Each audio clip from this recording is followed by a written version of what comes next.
Today I got into a Lyft, and the Lyft driver was an older man, probably in his late 50s, maybe 60s.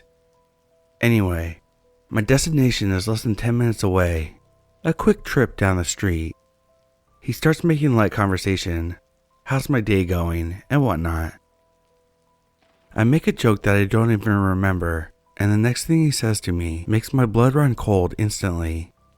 What if I just kidnapped you? I'm silent. Bad joke, huh? Yeah, a little bit. At this point, I'm just praying that God takes me home. I start thinking about how to open the door and jump out if need be. Thankfully, I arrive safely at my destination and send an email to Lyft about the incident.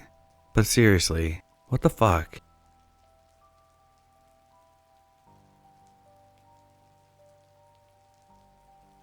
I must start the story by making a disclaimer that I was a little bit high at the time of this event.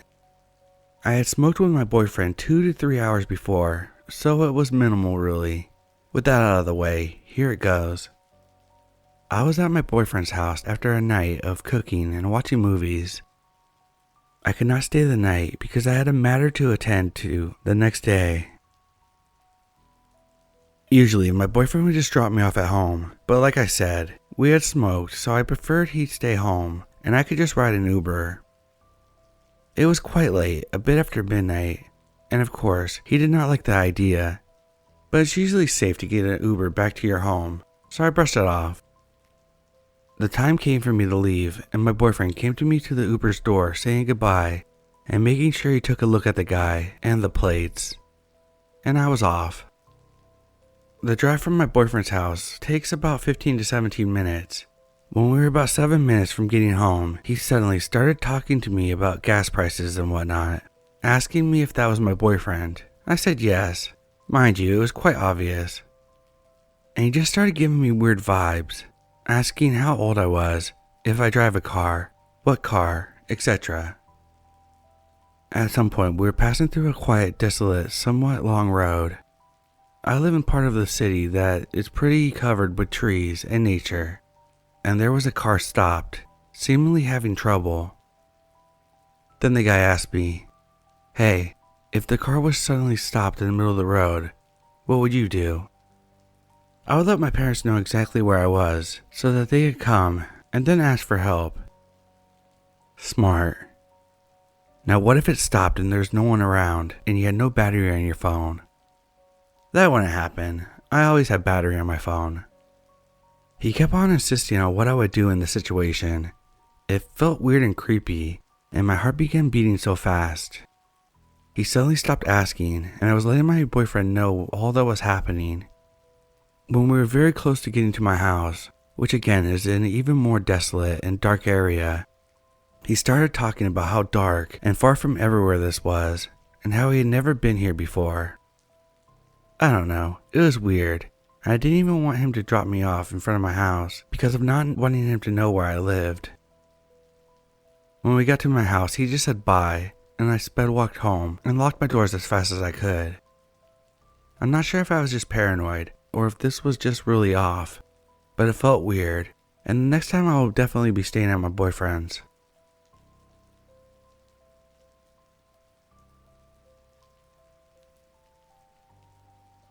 So this all happened a few months ago. It was my friend's birthday party. We had a few drinks. The night went well.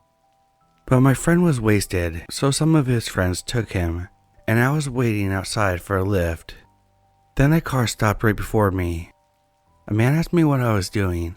Being a little overly tipsy, I said that I was waiting for my ride. He proceeded to tell me that he's an Uber driver, and that his client had just canceled, and that he could take me right in. Right then, I started to feel uneasy, but I said it was fine, I'm waiting. He demanded I cancel my trip and get in his car. I'm not dumb. I didn't cancel, but I showed him that the nearest Uber was 8 minutes away, and he was right before my eyes, so he was obviously lying. For some reason, he showed me Google Maps as if it would prove anything to me. It just made me even more suspicious. He was being really persistent, but luckily, there was a cop car behind him, so he left. I was relieved for a second, but then 2 minutes later he comes back and I tell him my ride is literally here, and it was cheaper anyway, so I won't take it. He said he would take me for cash. It's illegal for an Uber driver to take cash, so I was pretty sure he had ill intentions. At this point, I just freaked out and thought that he could snatch me at any time now. Then he moved his upper body closer to me, as if he was trying to pull me. I was gonna fight back, but I wasn't really prepared to. Some group, my friends I guess, asked me if I was okay and if he was bothering me. Right then, I explained to them everything, and they started yelling at him. He said things like, "I didn't do anything to her," and argued with him some more, then left. They stayed with me until my ride was there, and even checked the plate number and stuff. Needless to say, I was pretty shocked, and thankful that I wasn't more drunk than I was. Also thankful that they saved me from the situation, because I don't know where I would have ended up.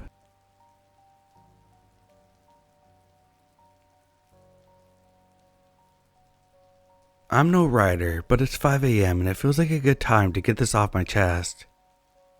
A while back, I went on a vacation to California. I was taking 2 to 3 Ubers a day and usually made friendly small talk with the drivers. California weather was great, can't believe the prices here, and so on.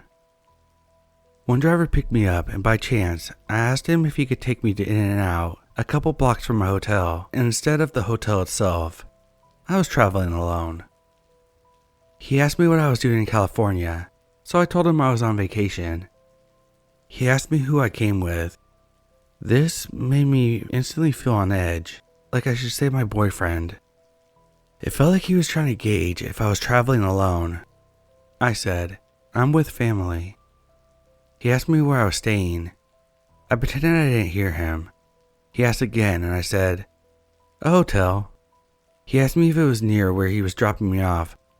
Kinda. He asked me how long I had been in town. Oh, you know, vacation length, not too long. I had no problems telling my driver that I was from out of town, but I hated the questions he was asking. They felt off. He wanted too much detail for small talk. He started texting while driving. I was looking over his shoulder. The texts were not in English. I couldn't tell what language it was, but I could see my pickup location typed out. After he dropped me off, I watched his car. He pulled around the back of the parking lot and sat there, didn't leave the car. I stayed at the In-N-Out for almost an hour, considering calling another Uber, and asked some random woman if they had a car that they could drive me in. Eventually, I walked a couple blocks to my hotel. I pretended to talk on the phone the entire time. Maybe I'm overreacting. The reason I walked back was because I convinced myself I was being judgmental, and maybe it was just being friendly. But I had plenty of friendly drivers that trip that had no interest in sticking around an hour after dropping me off, texting about my location.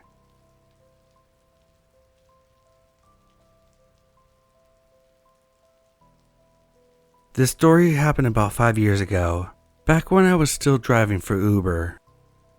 I was driving back from Dallas after dropping a passenger in Ennis, Texas. It was a long trip, and I was happy to make such a large amount of money for such a long trip. Ennis is about 50 miles south of Dallas, but I wasn't expecting to make anything on the way back. It's a risk you take when you drive for Uber. You might end up deadheading back. Nevertheless, I kept the app on just in case I got a ride. Uber allowed drivers to set their destinations and only accept rides as long as they're on the route or that ends up closer to your destination. About 20 minutes into my drive back, much to my surprise, I suddenly got a ping to pick up a woman named Sarah in Ferris, Texas. Ferris is about 40 miles from Dallas. I went to pick up the passenger and discovered that it was a young lady who appeared to be around 18 to 22 years old. The pickup spot was in front of the Ferris City Hall. That was kind of weird because it was Sunday and the whole town was basically closed. The young lady was standing at the curb in front of the city hall, with no one else around as far as the eyes can see. There were no houses or buildings or anything. She was standing there by herself, wearing a t-shirt and blue jean shorts, holding a duffel bag. The young lady got in my car. and I confirmed that she was Sarah. Her destination was DFW International Airport. I confirmed the destination and set off to drop her off there. When I got to the airport, I quickly noticed that the map was directing me to the corporate headquarters of the international airport, not an actual gate. I asked Sarah if she had a terminal, airline, or gate information. She said, "Oh, any of them." I said, "What? What do you mean?" She said, "Just drop me off at the ticket counter." "Ma'am, what airline? What terminal? Where do you have reservations?" "Oh, it doesn't matter. I haven't got my ticket yet." I again said, "Well, ma'am, you have to have a reservation, right? What airline and what terminal?" "No, I don't know where I'm going yet." "They take cash, right?" "I don't know. I mean, I need a place to drop you off. The airport is huge. There are dozens of airlines and about 6 terminals."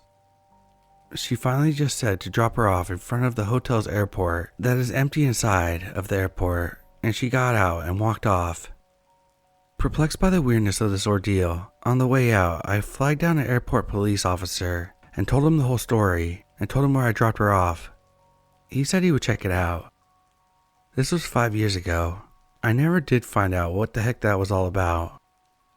Mind raced for possibilities. Was it human trafficking? Then why did she take the money and run? She didn't seem to be running from anyone though. Was she running away from home? If so, she seemed rather old for it. She appeared to be at least 18 and closer to 22. Escaping from an abusive husband? Maybe, but she didn't have a destination in mind. Drug mule? Several people suggested that to me.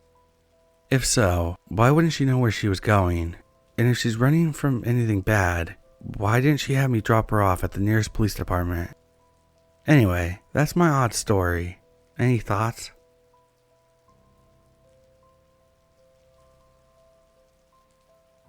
I live in a city with a public transportation system. They have been extremely short-staffed, and more often than not, you have to call to make sure that your bus is coming. On weekdays, during business hours, the public transit operator will order a Lyft for you to get you to work if the bus isn't showing up, or if they're short a driver. Tuesday, I'm at my bus stop. After checking multiple times if my bus is coming, I find out that it wasn't.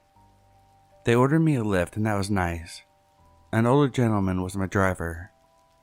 We had a casual conversation and he started to ask personal questions. I'm a bartender and I'm super friendly already, so I didn't think his questions were ill-intended. I told him I'm not married and that I'm pretty much a loner, that I basically go to work and then home and spend time with my family. He says, "I'd marry you in a heartbeat." Again, I'm just thinking he's being funny or nice.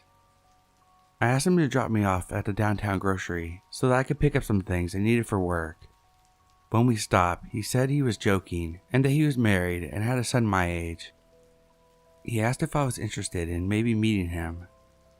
Since I have a terrible track record, I figured it wouldn't hurt meeting someone out of my circle and comfort zone, and gave the man my number and we parted ways. The next morning, he texted me and asked me if I needed a ride to work. I told him that he didn't have to do that and that I was sure that my bus was running. He said it would be his pleasure and that he would pick me up at my house around 3 p.m. Then about an hour later, he asked if I wanted to have lunch with him before work. I told him that I was already busy and that I couldn't do that. He said okay, see you at 3. He showed up at 3 and lets me know that he's outside. While I'm finishing getting my things together, I open the door and he starts walking up the stairs to my house. I told him I was ready and we could head downtown. When I get in the back seat, he turns around and says he has a confession. He told me from the time I took off my mask, his heart danced like a butterfly. He said he hasn't been able to stop thinking about me since the day before, and that he wanted to spend time with me, and that he'd pay for my time if I spent a day with him. That's when I started feeling super uncomfortable. The whole ride was making me cringe, but I know when you're in a situation like that with a predator, playing nice is safer than freaking out. He continued on the entire ride about how he loved me at first sight, and how he wanted to make me his Lebanese queen. As we got closer downtown, I started to feel relief. He dropped me off at my hotel and said that he'll see me tomorrow. That evening at work, I checked my phone after a busy happy hour. He had texted me a couple of times. He sent me a picture of the hotel and said that he would wait for me to get off work to give me a ride home. I told him I already have a ride, but thank you anyways. Fast forward to Thursday morning. I'm out running errands with my mom and sister. He texts me, "How early can I come pick you up? Because I can't stop thinking about you." I asked him to please stop and that I was with my family. He continued to text me all day and evening, begging to see me, telling me that his heart was aching to see his Lebanese queen. I just kept saying stop. Friday morning, the shit hit the fan.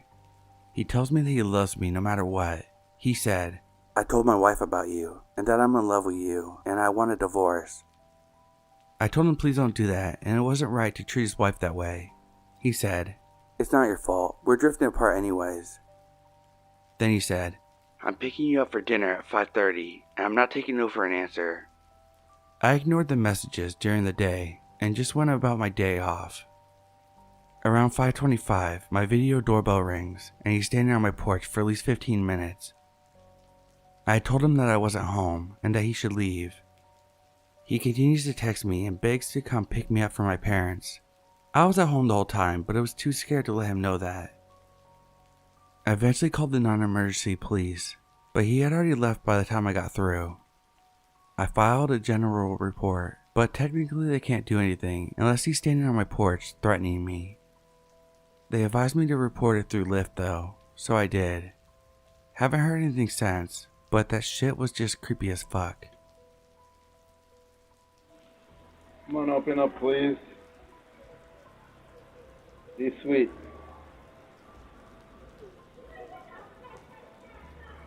Don't disappoint me, please.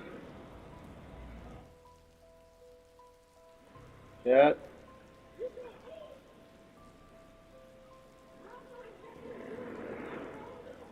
Come on, hon, please open up. I know you're in there.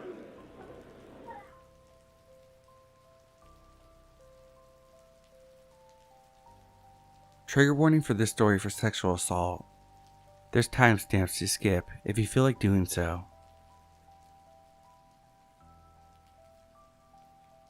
Firstly, for reference, I was a 17-year-old female at the time of the story. Okay, so about 3 years ago, I went on holiday with my boyfriend and his family. Long hot days at the beach, exploring the cities, swimming in the ocean. But I'm thinking of one particular night. My boyfriend and I had hung out with his stepsister most of the holiday. She was a year younger than us and likes getting drunk. Despite the fact that she annoyed us by following us all the time, we still hung out with her. So this one night, she suggests we go and find a club. I state that her and I are not old enough and only my boyfriend could get in, but nonetheless, we were walking to the other side of the island to go to this club. We're all pretty drunk. I fell over several times during this journey. So we finally get to the club, only to see all the people leaving it. We hadn't realized that it was 2 a.m. and it looks like the club had just closed. A bit disappointed, we look to a McDonald's and I suggest that we refuel there. I go inside and order, but tell my boyfriend and the stepsister that I need some air. I go outside for a cigarette. I'm smoking when a black car pulls up into a taxi spot on the road. I have the idea that we might as well take a taxi back. I'm hurting from falling down, and still am very drunk. "How much for a taxi to the Bay Hotel?" I asked him. €10, he replied. Now, the problem was, we only had €5 left. I said to this man, "Please, will you drive us for 5? We're from the UK, and we don't know here very well." So the man says, "For you, €5. My boyfriend and stepsister come out of McDonald's with the food, and they see me talking to this man. I tell them he's a taxi man and that he's taking us back. The taxi man is surprised to see them and says he didn't know I was with friends, but come on, hop in. We're all about to get into the car, me and the stepsister in the back, boyfriend in front, when the man requests I sit in front. I had wanted to sit in the front anyway, and me being very drunk and stupid, please forgive me for my lack of intelligence in the story, I decided to just comply and go in the front despite my boyfriend's protest. So, for the first part of the journey, everything's good. We're chatting and laughing together, and the taxi man is joining in. We have music on the radio, and I'm looking out the window at the wonderful oceanside views, plus the cool air is nice on my hot, drunken face. We all continue chatting away, and the taxi man is being friendly, asking us questions about the UK, and just generally making conversation. We all continue laughing and chatting away, and he takes my hand. His right hand is on the wheel. Bear in mind, this man is probably in his 50s, very chatty, so I thought nothing of it. He was just being friendly. Throughout our conversation, he's holding my hand every now and then. I'm starting to feel a little uncomfortable, but shrug it off, but it progresses. He placed my hand on his thighs, holding it tight in his hand. I move over on my seat away from him, but he keeps my hand there. I turned around and see the stepsister. She mouths, "Are you okay?" I nod because the man had now let go of my hand. She then whispers something to my boyfriend, and they go quiet for a minute. Seeing as he let go, the conversation continues. I can see that we're getting closer to our hotel, and I'm wishing for us to be there quickly. The man takes my hand again. This time he places it on my thigh. He's holding my hand tightly. I'm very vulnerable at this point. I'm wearing a short, tight vest dress. I immediately clamp my legs together. I am now silent. I froze. My boyfriend notices and says, "Mate, take your hands off her now." The man laughs and says, "Friendly, I'm being friendly." He continues to keep his hand on my thigh. At this point, my boyfriend and her are telling him to stop it and pull over, but he just says that we are close to the hotel now. I feel sick. The alcohol is creeping up my stomach and throat. The man is still grasping my hand, and he moves further at my thigh. I'm completely stiff at this point, knowing that if I even let my legs relax, even in the slightest, things would escalate. But they did anyway. He guided my hand up, and with one of his fingers he touched me. I don't need to say where, because you already know. I stare out the window and I'm begging for the car to stop, and luckily it does. I jump out of the car, and my boyfriend and her are looking at me. He touched me. My boyfriend races over to the driver's window, shouting and screaming at him, but the man speeds off very fast, and as he does, my boyfriend kicks his number plate, and we see it dent. We go back into the hotel, and needless to say, I drank more. The next morning we are going on a boat trip, and my boyfriend's family are asking if I'm okay after hearing what happened. I said yes, because it's true. It's over now. Could have gone a lot worse, and I hope I'll never see him again. We leave the hotel lobby, and that's when I see them. Taxis, white, taxi signs on top of them, pulled into the taxi ranks, and I head over to one. "Excuse me," I say to the taxi man. "Are all the taxis white here?" "Yes," he says. "The only taxi colors are white, with the sign on the top." I feel my insides churning. So let me reiterate this. A 50-year-old man thought me, a 17-year-old, was alone and pretended to be a taxi service to get me in the car.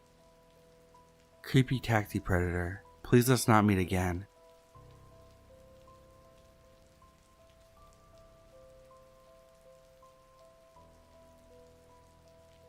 I'm a 25-year-old female. One day I had to get a Lyft from work. The driver was a normal-looking dude in his 30s or so. We made normal conversation for the first few minutes about work and such. Then he randomly said something like, "Lyft and Uber can be pretty unsafe for young women." Instant alarm bells. And how he said it, trying to pass it off in a normal conversation tone, but still could hear the creepiness behind it. He started driving really fast, and I got even more freaked, but tried not to give him the satisfaction of showing it. He started going on a tirade about other female riders that he had had, and how they were stupid for forgetting stuff, or how they were chatty, about dumb stuff like makeup. and that I seemed smart and friendly and different. He seemed like he was trying to hide his anger for women in general. I was just replying to him, trying to make it out okay. After 15 long minutes of him speeding, we're finally at my home. I get out of the car, and that's when I process what just happened, and my brain gives me permission to finally freak out. I feel shaken and report him. I doubted myself at first because he was really trying to pass it off as just a normal conversation. Lyft investigated it, and a month or so later I get a random 1-star rating on my rider profile. I'm guessing it was him wanting to get me back. Creepy Lyft driver, let's not meet again, and Lyft was wrong for letting you go back on.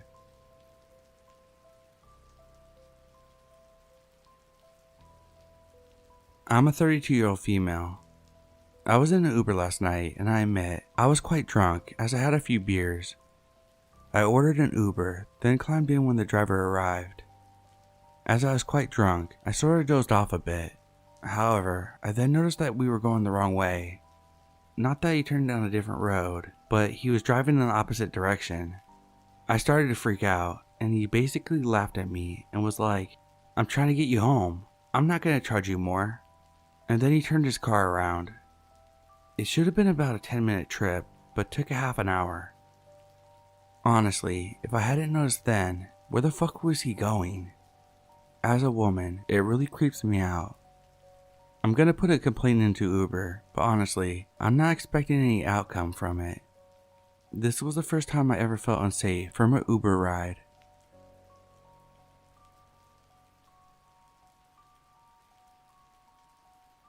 So to start this off, I'm a practicing pagan.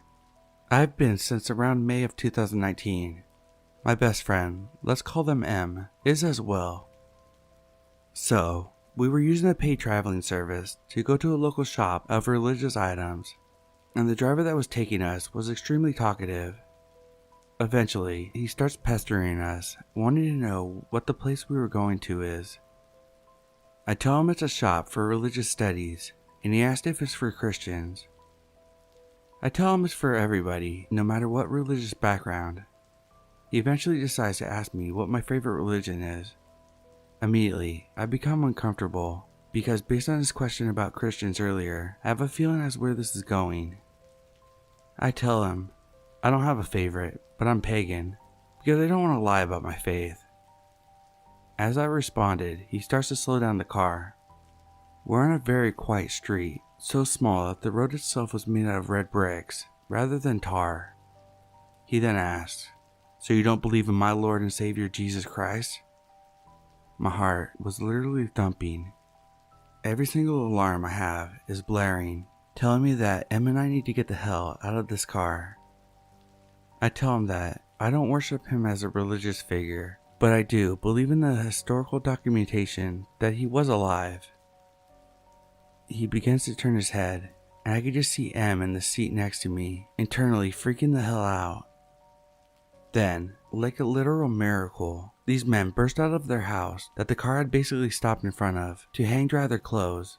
The driver immediately started the car up and sped away towards our destination. As we pulled up, he began to ask us how long we were going to take in the store. He told us, "I could just take you back home, so you won't have to pay for another ride." But we told him that it would be more than likely a few hours until we finished up. He said okay, but looked almost irritated. After we went in the store, he stayed in the parking lot for a good 30 to 40 minutes. We watched him for a while, and then we went to do our shopping. Halfway through, we realized he still hadn't left. We let the store owner know, and then called my grandmother to give us a ride home. I'll never forget the alarms that blared in my head that day. He was strange in the beginning, but obviously got more weird when all that started up. I don't care if you believe me when I say this, but I'm extremely intuitive, and my intuition was telling me that this man wanted to hurt us.